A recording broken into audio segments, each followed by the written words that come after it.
मिट्टी के मूर्ति में ताकत होता तो लक्ष्मी जी की, गणेश जी बेचने वाला दुकानदार वो लक्ष्मी जी असरफी और पैसा बरसाती तो क्या वो दुकानदार वो मूर्ति को बेचता? आप लोग बताइए, कदापि नहीं बेचता। और आप वो मूर्ति कहाँ से खरीदती है? पैसा देकर। फिर आप घर में लाकर उसी से आप धन मांगती है, पैसा मांगती है। तो आपसे ज्यादा, हम लोगों से ज्यादा पागल तो कोई नहीं है। जिस चीज को हम पैसा से खरीदा उसी से पैसा मंगाएंगे, इसका मतलब है कि हम पागल, हम ब्राह्मण के गुलाम है।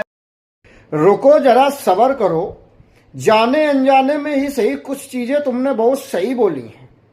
तुमने कहा क्या मूर्ति गणेश जी की और लक्ष्मी जी की पूजने से पैसा मिलता है क्या? अगर ऐसा होता तो जो शिल्पकार बनाता है वो अपने पास ही रखता। सुन, अब मैं तुझे जवाब देता हूं।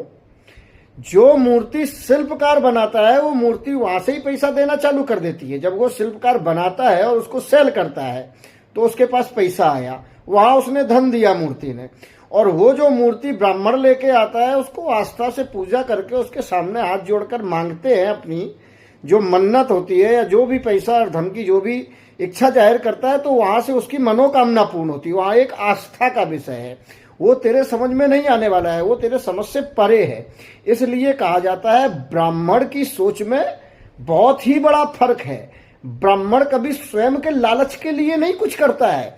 जब भी तू देखेगा एक ब्राह्मण जब अपने मंदिर से आवाज लगाता है, जब उद्घोष करता है, तो वो सदैव बोलता है धर्म की जय हो, अधर्म का विनाश हो, प्राणियों में सद्भावना हो, विश्व का कल्याण हो। ये ब्राह्मण है। इसलिए हर चीज में ब्राह्मण को टारगेट करना छोड़ दो। ब्राह्मण तुम्हारे बाप का गुलाम नहीं है जो तुम उसको जहां बोलोगे वो आ जाके जी हजूरी करेगा। समझे? जय श्री राम।